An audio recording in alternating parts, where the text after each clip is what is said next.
வணக்கம் நண்பர்களே, எல்லோரும் எப்படி இருக்கீங்க? நலமாக இருக்கீங்களா?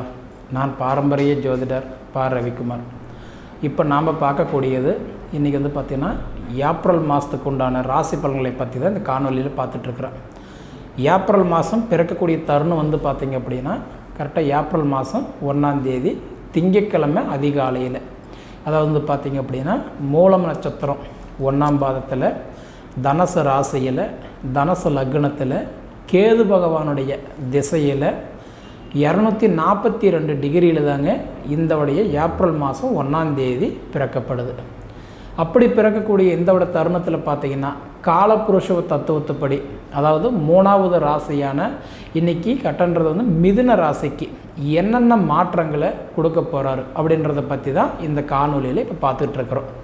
அப்போ மிதுன ராசிக்கு வரக்கூடிய நட்சத்திரங்கள் முதல்ல என்னென்ன அப்படின்னு பார்த்தீங்க அப்படின்னா, இன்றைக்கி செவ்வாயுடைய நட்சத்திரமான இன்றைக்கி மிருகசீரிஷ நட்சத்திரம் 3ஆம் பாதம் 4ஆம் பாதம். அதன் பிறகு வரக்கூடிய ராகு பகவானுடைய நட்சத்திரமான திருவாதிரை நட்சத்திரம் 4 பாதங்கள். அதன் பிறகு வரக்கூடிய குரு பகவானுடைய நட்சத்திரமான இன்றைக்கி புனர்பூச நட்சத்திரம் 3 பாதங்கள். அப்போ 3 நட்சத்திரங்கள் 9 பாதங்கள் அடங்கிய மிக ஒரு அருமையான ராசி, மிக ஒரு அற்புதமான ராசி இன்றைக்கி பார்த்திங்க அப்படின்னா மிதுன ராசி. இந்த மிதுன ராசிக்கு அதிபதி யார் அப்படின்னு பார்த்தீங்கன்னா, மிதுன ராசிக்கு அதிபதின்றவர் பார்த்திங்கன்னா புதன் பகவான். அந்த புதன் பகவானை நம்ம வழிபடுறது எங்கே போய் வழிபட்டால் நல்லது அப்படின்னு பார்த்தீங்கன்னா, மதுரையில் இருக்கக்கூடிய சொக்கநாதர் அப்படின்றவர் பார்த்திங்கன்னா வழிபடுறது நமக்கு ரொம்ப நல்லதுங்க. சரிங்களா? அப்படி இருக்கும்போது இன்றைக்கி இந்தவுடைய ஏப்ரல் மாதத்தில் என்னென்ன மாற்றங்களை நமக்கு கொடுத்துருக்கிறாரு, கொடுக்க போகிறாரு, அதை பற்றி தான் இந்த காணொலியில் பார்க்குறோம். பொதுவாகவே மிதுன ராசிக்காரங்களுக்கு எப்பயுமே ஒரு ஏக்கம், அதாவது ஒரு எண்ணங்கள் இருக்க தான் செய்யுது. அதாவது பார்த்திங்கன்னா ஒவ்வொரு மாத பிறப்பாக இருக்கட்டும், ஒவ்வொரு கிரக பெயர்ச்சியாக இருக்கட்டும் நடக்கும்போது இந்த மாதத்துலையாவது நமக்கு நல்லது கொடுத்துருவாரா, இந்த மாதத்துலையாவது நமக்கு கடன் பிரச்சனை தீர்ந்துருமா, இந்த மாதத்துலையாவது நமக்கு உடம்பு நல்லா ஓரளவுக்கு நிம்மதியாக இருந்துட மாட்டோமா அப்படின்ற ஒரு ஏக்கம் ஒவ்வொரு மனுஷனுக்குள்ளாரையும் இருக்க தான் செய்யுது. அப்படி பார்த்திங்கன்னா இன்றைக்கி அருமையான ஒரு தருணம், மே மாதம் 2ஆம் தேதி குரு பெயர்ச்சி ஆகும்போது, அதாவது மிதுன ராசிக்காரங்களுக்கு ரொம்ப டாப்பில் போகக்கூடிய ஒரு நேரம் கண்டிப்பாக இருக்குது. காரணம் என்னன்னு பார்த்தீங்கன்னா, இப்போ உங்களுடைய ராசிக்குன்றது பார்த்திங்க அப்படின்னா 100% இப்போ குரு பகவான், அதாவது இப்போ 11ஆம் இடத்துல லாபஸ்தானத்தில் இருக்கிறார். அப்போ கிட்டத்தட்ட இந்த ஒரு மாதமும் பார்த்திங்கன்னா இந்த மே மாதம் 2ஆம் தேதி வரைக்கும் பார்த்திங்கன்னா உங்களுடைய நேரம் சூப்பராக இருக்குன்றதில் மாற்றுகிறதே கிடையாது. ஏன்னா இன்றைக்கி பொதுவாக என்ன சொல்லுவாங்க அப்படின்னா, நவகிரகங்களையே ராஜா யார், குரு பகவானை தான் சொல்லுவோம். அந்த குரு இப்போ எங்கே இருக்கிறாரு, மேச ராசியில் இருக்கிறாரு. அப்போ உங்கள் ராசிக்கு எங்கே இருக்கிறாருன்னா 11ஆம் இடத்துல இருக்கிறாரு. 11ஆம் இடம்ன்றது லாபஸ்தானத்தில் இருக்கிறாரு. அப்போ 11ஆம் இடத்துல போய் குரு லாபஸ்தானத்தில் இருக்கும்போது உங்களுக்கு நல்லதானே கொடுப்பாரு. இந்த ஏப்ரல் மாதம் முழுசுமே பார்த்திங்கன்னா உங்களுக்கு 11ஆம் இடத்துல தான் இருப்பார். ஏன்னா மே மாதம் 2ஆம் தேதி தான் பார்த்திங்கன்னா உங்களுக்கு உங்கள் ராசிக்கு 12ஆம் இடத்துக்கு வராரு. அப்போ மே மாதம் 2ஆம் தேதிக்கு முன்னாடி பார்த்திங்கன்னா இந்த உடைய மாதம் உங்களுக்கு சூப்பராக இருக்குன்றதில் மாற்றுக்கிறதே இல்லை. ஏன்னா குரு உங்களுக்கு 11ஆம் இடம் லாபஸ்தானத்தில் இருக்கும்போது என்னென்ன கொடுப்பாருன்னு பார்த்தீங்கன்னா, ஃபாரின் போகக்கூடிய யோகத்தை கொடுப்பாரு. முதல்ல அதாவது வெளிநாடு போகக்கூடிய யோகத்தை கொடுத்துருவார்.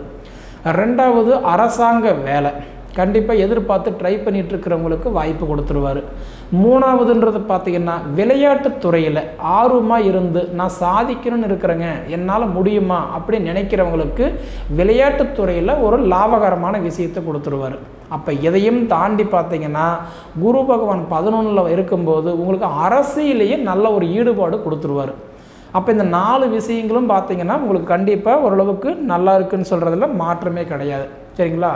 அப்போ உங்களுக்கு அரசியலும் ஓரளவுக்கு நல்லா இருக்கும், வெளிநாடு போகக்கூடிய யோகத்தையும் கொடுத்துருவார்.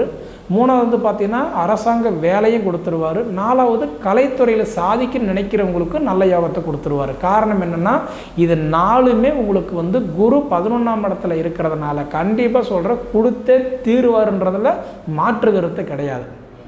அதுக்கு தகுந்த மாதிரி உங்கள் ஜாதகமும் நமக்கு சப்போர்ட் பண்ணணும். உங்களுடைய சுய ஜாதகம் சரியில்லாமல் இருந்துட்டால் நாம் ஒன்றும் பண்ண முடியாது. ஏன்னா பொதுப்பல் நம்ம சொல்லும்போது என்ன சொல்கிறோம், ராசியை அடிப்படையாக வச்சு சொல்கிறோம். ஆனால் அதே வந்து ஒரு சுய ஜாதகம் பார்க்கும்போது என்ன பண்ணுறோம், லக்னத்தை அடிப்படையாக வச்சு சொல்கிறோம் இல்லைங்களா. இப்போ இந்த பொது பலனுக்கு தகுந்த மாதிரி உங்கள் ஜாதகமும் இருந்துருச்சு அப்படின்னா கண்டிப்பாக சொல்கிறேன், இந்த 4 துறையில் நீங்கள் ஒரு துறையில் சாதிச்சே தீருவீங்க இந்த ஏப்ரல் மாதத்தில். ஏன்னா இப்போ குரு மாறுறாரு. 11ஆம் இடத்துல இருக்க வேண்டிய குரு வந்து அடுத்து 12ஆம் இடத்துக்கு போகிறார். 12ஆம் இடத்துக்கு போயிட்டாருன்னா வேலை செய்ய மாட்டார். அப்போ 11ஆம் இடம் கண்டிப்பாக உங்களுக்கு நல்லா இருக்கும் சரிங்களா. அப்படி இருக்கும்போது உங்களுக்கு வந்து பார்க்கும்போது இந்த 1ஆம் பாவகத்துக்கும் இன்றைக்கி 4ஆம் பாவகத்துக்கும் அதிபதி அப்படி யார் அப்படின்னு பார்த்தீங்கன்னா இன்றைக்கி வந்து பார்க்கும்போது புதன் பகவான். அந்த புதன் பகவான் இப்போ எங்கே இருக்கிறாருன்னா 11ஆம் இடத்துல இருக்கிறார். அவரும் லாபஸ்தானத்தில் தான் இருக்கிறார். யாரு கூட, குருவோட சேர்க்கையாக இருக்கிறார். அப்போ வந்து புதன் யார் அப்படின்னு நம்ம பார்த்தோம்னா ஆயக்கலைகள், அதாவது நம்ம வந்து 64ன்னு சொல்லுவோம். அந்த ஆயக்கலைகள் 64ம் கற்றவர் யார் அப்படின்னு பார்த்தீங்கன்னா இன்றைக்கி புதன் தான். அப்போ 64 கலை கற்றவருக்கு எவ்வளோ ஒரு மைண்டு ஷார்ப்பாக இருக்கும், எவ்வளோ யோசனை இருக்கும், எவ்வளோ மூளை வேலை செய்யும். அப்போ அவர் குருவோடு சேரும்போது இன்னும் டபுள் ப்ரமோஷன்ற மாதிரி. அப்போ நமக்கு வந்து நம்ம வீட்டில் உக்காந்துக்கிட்டே கால் மேலே கால் போட்டுட்டு காரியத்தை சாதிச்சிடலாம். ஆனால் அதுக்கு தகுந்த மாதிரி உங்கள் சுய ஜாதகமும் நல்லா இருக்குதா அப்படின்றத கண்டிப்பாக ஒரு தடவை நீங்கள் பார்த்துக்கிடுங்க சரிங்களா. அப்படி இருக்கும்போது உங்களுக்கு புதன் 11ஆம் இடத்துல இருக்கும்போது நிச்சயமாக சொல்கிறேன், உங்களுக்கு நல்லது கொடுத்தே தீர்வார். தொழில் மாற்றம், தொழில் ப்ரமோஷன், சம்பள உயர்வு, பூர்வீக கடன் மெயினாக தீரப்போகுது. அப்பா வழி கடன், மனைவி கடன், தாய் கடன், அதாவதுன்றது அவங்களால சொத்து பிரச்சனை, இது எல்லாமே சால்வ் ஆகிறதுக்கு இந்த ஏப்ரல் மாதத்தில் கண்டிப்பாக சொல்கிறேன் உங்களுக்கு வாய்ப்பு இருக்குதுங்க சரிங்களா. அதே மாதிரி 3ஆம் பாவகத்துக்கு அதிபதி யார் அப்படின்னு பார்த்தீங்கன்னா இந்த 3ஆம் பாவகத்துக்கு அதிபதி வந்து சூரிய பகவான். இப்போ 3ஆம் பாவகத்துக்கு அதிபதி சூரிய பகவான் வந்து 10ஆம் இடத்துல அவர் நட்பில் இருக்கிறாரு. 10ஆம் இடம்ன்றது என்ன, தொழில் ஸ்தானத்தில் இருக்கிறாரு. அப்போ 10ஆம் இடத்துல சூரியன் தொழில் ஸ்தானத்தில் இருக்கும்போது நிச்சயமாக உங்களுக்கு இந்த மாதம் தொழில் வந்து சூப்பராக இருக்கும். ஏன்னா குருவும் உங்களுக்கு 11ஆம் இடம் லாபஸ்தானத்தில் இருக்கிறாரு, புதனோட சேர்க்கையாக இருக்கிறாரு. சூரியனும் பார்த்திங்கன்னா 10ஆம் இடம் தொழில் ஸ்தானத்தில் இருக்கும்போது அது சுய தொழில் பண்ணிகிட்டு இருக்கிறவங்களுக்கெல்லாம் சூப்பராக இருக்கும். விவசாயம் பண்ணுறவங்களுக்கு நல்லாயிருக்கும். ரெண்டாவது இந்த கலை கட்டிட வேலை செய்கிறவங்களுக்கெல்லாம் ரொம்ப நல்லாயிருக்கும். அதை தாண்டி பார்த்திங்க அப்படின்னா இந்த மாதத்தில் நீங்கள் எண்ணிய காரியங்கள், எதிர்பார்க்கக்கூடிய காரியங்கள் ஓரளவுக்கு வந்து தொழில் ரீதியான பிரச்சனையெல்லாம் உங்களுக்கு ஓரளவுக்கு சால்வ் ஆகும். அதுக்கு கண்டிப்பாக சொல்கிற வாய்ப்பு இருக்குது. அதே மாதிரி வந்து 5ஆம் பாவகத்துக்கும் 12ஆம் பாவகத்துக்கும் அதிபதி யார் அப்படின்னு பார்த்தீங்க அப்படின்னா சுக்கிர பகவான். இப்போ ரிஷப ராசிக்கும் துலா ராசிக்கும் அதிபதி யாருன்னா சுக்கிரன் தான். அந்த சுக்கிரன் வந்து இப்போ எங்கே இருக்கிறாருன்னு பார்த்தீங்க அப்படின்னா உங்களுக்கு வந்து இப்போ 10ஆம் இடத்துல இருக்கிறாரு. 10ஆம் இடத்துல வந்து அதுவும் பார்த்தீங்கன்னா உச்சனாக இருக்கிறாரு. அப்போ உச்சனாகும்போது ஒரு உதாரணம் 10ல் வந்து தொழில் ஸ்தானம், 10ஆம் இடம்ன்றது தொழில் ஸ்தானம். அப்போ தொழில் ஸ்தானத்தில் சுக்கிரன் போய் உச்சமாகும்போது என்ன ஆகுதுன்னா மனைவிக்கு தொழில் சங்கடங்கள் வரும், தொழிலில் பிரச்சனை வரும். தொழில் ரீதியாக பார்த்தீங்கன்னா அதாவது பதவி கூட பறிப்போக்கூடிய ஒரு நேரம்னு நம்ம சொல்லலாம். தொழிலில் சங்கடம், தொழில் பிரச்சனை, குடுக்கல் வாங்கல பார்த்துருக்கணும். மொத்தத்தில் பார்த்தீங்க அப்படின்னா கவனங்கள் சிதறும். நல்லது செய்திருந்தாலும் பொல்லாப்புன்ற பேர், கொடுத்தது கேட்டால் அடுத்தது பகை. மொத்தத்தில் இப்போ மனைவிக்கு இப்போ கொஞ்சம் போதாத காலம்னு நம்ம சொல்லலாம். ஏன்னா சுக்கிரன் வந்து கோச்சாரத்தில் யார், மனைவி. அப்போ மனைவிக்கு இன்றைக்கி இந்த மாதம் எப்படி இருக்கும்னா கொஞ்சம் தாமதமாக தான் இருக்கும். ரெண்டாவது உடல் உபாதைகள் கொஞ்சம் அடிக்கடி சரியில்லாமல் போகும். கொஞ்சம் கவனமாக பார்த்துக்கிறது கண்டிப்பாக நல்லது சரிங்களா. அப்படி இருக்கும்போது இன்றைக்கி வந்து பார்த்திங்கன்னா 6ஆம் பாவகத்துக்கும் 11ஆம் பாவகத்துக்கும் அதிபதி யார் அப்படின்னு பார்த்தீங்கன்னா இன்றைக்கி செவ்வாய். அதாவது மேச ராசிக்கும் விருச்சக ராசிக்கும் அதிபதி யாருன்னா செவ்வாய். இப்போ அந்த செவ்வாய் வந்து பார்க்கும்போது எங்கே இருக்கிறாரு, 9ஆம் இடத்துல பகையாக இருக்கிறாரு. யார் கூட, கும்பத்தில் சனி கூட சேர்க்கையை பகையாயிட்டார். அப்போ 9ஆம் இடம்ன்றது யார், பிதுருஸ்தானம், அதாவது தந்தைய இடத்துல இருக்கிறார். அப்போ ஜாதகனுக்கும் தந்தைக்கும் கொஞ்சம் மன வருத்தங்கள், மன சங்கடங்கள் கொஞ்சம் வரத்துக்கு வாய்ப்பு இருக்குது. கொஞ்சம் விட்டு கொடுத்து போனால் பிரச்சனை இல்லை சரிங்களா. அதே போல் பார்த்திங்கன்னா 7ஆம் பாவகத்துக்கும் 10ஆம் பாவகத்துக்கும் அதிபதினு சொல்லக்கூடியவர் யாருன்னு பார்த்தீங்கன்னா இன்றைக்கி குரு பகவான். இப்போ குரு வந்து உங்களுக்கு 11ஆம் இடத்துல லாபஸ்தானத்தில் இருக்கிறதுனால நிச்சயம் உங்களுக்கு வந்து கல்வி நல்லாவே இருக்கும். இந்த மாதத்தில் படிப்பு நல்லா இருக்கும். ரெண்டாவது வந்து பார்த்தீங்கன்னா புத்திரஸ்தானம், குரு தான் மெயினாக வந்து புத்திரஸ்தானத்துக்கு நம்ம அதிபதினு சொல்லுவோம். அப்படி பார்த்தா குரு கொடுப்பார், எவர் தடுப்பார்? குரு கொடுக்கறது யாராலையுமே தடுக்க முடியாது. அதுக்கு தான் என்ன சொல்லுவாங்க, குரு கொடுத்தா கோடி கோடியாக கொடுத்துருவார்னு சொல்லுவாங்க. இப்போ குரு வந்து பார்த்திங்கன்னா உங்களுக்கு இப்போ இருக்க வேண்டிய இடம் வந்து 11ஆம் இடத்துல இருக்கிறார் இல்லைங்களா, அதனால் புத்திரஸ்தானம் கண்டிப்பாக இப்போ உங்களுக்கு நல்லாயிருக்கும். அதே மாதிரின்றது உங்கள் சுய ஜாதகத்தில் 5ஆம் இடம் நல்லா இருக்கா அப்படின்றத கண்டிப்பாக ஒரு தடவை பார்த்துக்கோங்க. ஏன்னா 5ஆம் இடம்ன்றது புத்திரஸ்தானம், பூர்வீக புண்ணியஸ்தானம். அப்போ 5ஆம் இடத்துல பூர்வீகத்தில் யாராவது ஒருத்தர் ஏதோ ஒரு கர்மாக்கள், ஒரு பாவங்கள் செய்திருந்தாங்கன்னா அது நமக்கு பாதிக்கிறதுக்கு வாய்ப்பு இருக்குது. அதே சமயத்தில் புத்திரஸ்தானத்தில் உங்களுக்கு வந்து பார்த்திங்கன்னா ராகு கேது இருந்தால் கடுமையான புத்திர தோஷம், குருவோ சனியோ இருந்தால் புத்திர பாக்கிய தாமதமாகும். ஏன்னா இப்போ குரு 11ஆம் இடத்துல லாபஸ்தானத்தில் உட்காந்துருக்கிறதுனால உங்களுக்கு புத்திர பாக்கியத்தில் சின்ன சின்ன தடைகள் வருது. அப்படின்னா நிச்சயம் உங்கள் சுய ஜாதகம் ஒரு தடவை பார்த்துக்கிடுங்க.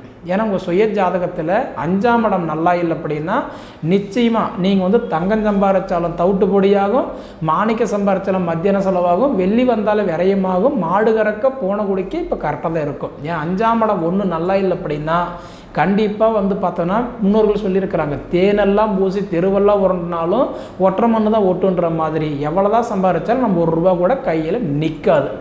அப்போ நம்ம சுய ஜாதகம் 5ஆம் இடம் நல்லா இருக்கா ஒரு தடவை பார்த்துக்கிடுங்க. இது தவிர உங்களுக்கு வந்து பார்த்திங்கன்னா 8ஆம் பாவகத்துக்கும் 9ஆம் பாவகத்துக்கும் அதிபதினு சொல்லக்கூடியவர் யாருன்னா சனி. இப்போ பொதுவாக வந்து சனி நம்ம வந்து பார்த்திங்கன்னா தொழில் காரகன், தொழிலுக்கு அதிபதி யாருன்னா சனி தான். அந்த சனி வந்து பார்க்கும்போது இப்போ 9ஆம் இடத்துல இருக்கிறதுனால இப்போ அப்பாவுக்கு தொழில் கொஞ்சம் முடக்கமாக இருக்கும். தன் தந்தைக்கு தொழில் முடக்கம், தொழில் பிரச்சனை, குடுக்கல் வாங்கலில் கொஞ்சம் முடக்கம், மொத்தத்தில் பார்த்திங்கன்னா தந்தைக்கு கொஞ்சம் நஷ்டம், கொஞ்சம் போதாத காலம், கொஞ்சம் கவனமாக இருக்கிறது இப்போ நல்லது. ஏன்னா இப்போ சனி வந்து 9ஆம் இடமா தந்தை பார்க்குறாரு. அப்போ பார்க்கும்போது சனி பார்த்தா பழமொழி சொல்லுவாங்க, சனி பார்த்தா குட்டு சவுறு அப்படின்னு சொல்லுவாங்க. அப்போ சனி தந்தை பார்க்கும்போது தொழில் முடக்கமாக இருக்கும், கடன் பிரச்சனை கொஞ்சம் அதிகமாகும், பிரச்சனை முடிஞ்சு போச்சு நினச்ச பிரச்சனை கொஞ்சம் பெருசாகலாம். அது உடல் கஷ்டமாக இருக்கலாம், உடல் உபாதிகளாக இருக்கலாம், இல்லை பணப்பிரச்சனையாக இருக்கலாம். கொஞ்சம் கவனமாக இருந்துக்கிறது கண்டிப்பாக நல்லது. இதையும் தாண்டி இப்போ உங்களுக்கு வந்து 4ல் வந்து பார்க்கும்போது கேது நட்பில் இருக்கும்போது அம்மாவுக்கு கொஞ்சம் உடல் உபாதி கொடுப்பார். 4ஆம் இடம்ன்றது வந்து மாதிரி ஸ்தானம். அப்போ 4ஆம் இடம்ன்றது மாதிரி ஸ்தானம். அம்மாவை பார்க்கும்போது அம்மாவுக்கு கை கால் வலி, உடல் வலி, ஸ்கின் பிரச்சனை, கண்ணுக்கு சம்மந்தப்பட்ட பிரச்சனைலாம் வரும். கொஞ்சம் கவனமாக இருக்கிறது இந்த ஏப்ரல் மாதம் கண்டிப்பாக நல்லது. அதே மாதிரி வந்து 10ஆம் இடத்துல ராகு இருக்கிறத வந்து பார்த்திங்க அப்படின்னா தொழில் இப்போ 10ஆம் இடம்ன்றது தொழில் ஸ்தானம், ஜீவன் ஸ்தானம்னு சொல்லலாம். அப்போ ராகு நல்லவர் தான். ராகு 10ஆம் இடத்துல தொழிலில் உட்காரும்போது என்ன பண்ணுவார்னா தொழிலில் மாற்றங்கள் நடக்கும். அதாவது நம்ம ஆல்ட்ரேஷன் பண்ணலாமா, இன்னும் விரிவுபடுத்தலாமா, இன்னும் பெருசாக செய்யலாமா, அந்த ஆர்வமெல்லாம் இருக்கும். ஜாதகத்தை ஒரு தடவை பார்த்துக்கிட்டு பண்ணுங்கள். நேரம் நல்லா இருக்குதுன்னு சொல்லிவிட்டு அகல கால வைக்க வேண்டாம், அவஸ்தைப்படுவீங்க. அதனால் உங்கள் சுய ஜாதகம் ஒரு தடவை நம்ம பார்த்துக்கிட்டு எதாக இருந்தாலும் முடிவு பண்ணுங்கள். சரிங்களா? முடிஞ்ச வரைக்கும் இந்த மிதுன ராசியில் பிறந்தவங்களுக்கு 100% இன்றைக்கி ஒரு அருமையான ஒரு மாதம். காரணம் என்னென்னா குரு வந்து இப்போ வந்து உங்களுக்கு 11ஆம் இடத்துல இருக்கிறாரு. இந்தவுடைய ஏப்ரல் மாதம் முடிஞ்ச உடனே மே மாதம் 2ஆம் தேதி உங்களுக்கு 12ஆம் இடத்துக்கு வராரு, மறைவில் வந்து உட்கார்றாரு. அதுக்கு முன்னாடி நீங்கள் ஏதாவது பண்ணுற மாதிரி இருந்தால் பண்ணிக்கிறது உங்களுக்கு ரொம்ப நல்லதுங்க. சரிங்களா? இருந்தாலும் உங்களுடைய மிதுன ராசியில் பிறந்தவங்களுக்கு ஒரு அருமையான ஒரு தருணம், அருமையான ஒரு வாய்ப்புன்றது பயன்படுத்திக்கோங்கன்றது தான் உண்மை. சரிங்களா? சரி நேயர்களே, இதுக்கு முன்னாடி நம்ம ஃபீனிக்ஸ் ஆன்மீக சேனலை சப்ஸ்கிரைப் பண்ணாதவங்க சப்ஸ்கிரைப் பண்ணிக்கோங்க. உங்கள் நண்பர்களுக்கு ஷேர் பண்ணுங்கள். அப்போ தான் நம்ம எடுக்கக்கூடிய ஒவ்வொரு காணொலியும் தொடர்ச்சியாக நீங்கள் பார்க்க முடியும். இதே தவிர உங்கள் பொன்னான நேரத்தை ஒதுக்கி இவ்வளோ நேரம் என்னுடைய காணொலியை நீங்கள் முழுமையாக பார்த்ததுக்கு மனசார மனசிலிருந்து கேட்டுக்கிறேனுங்க. நன்றி.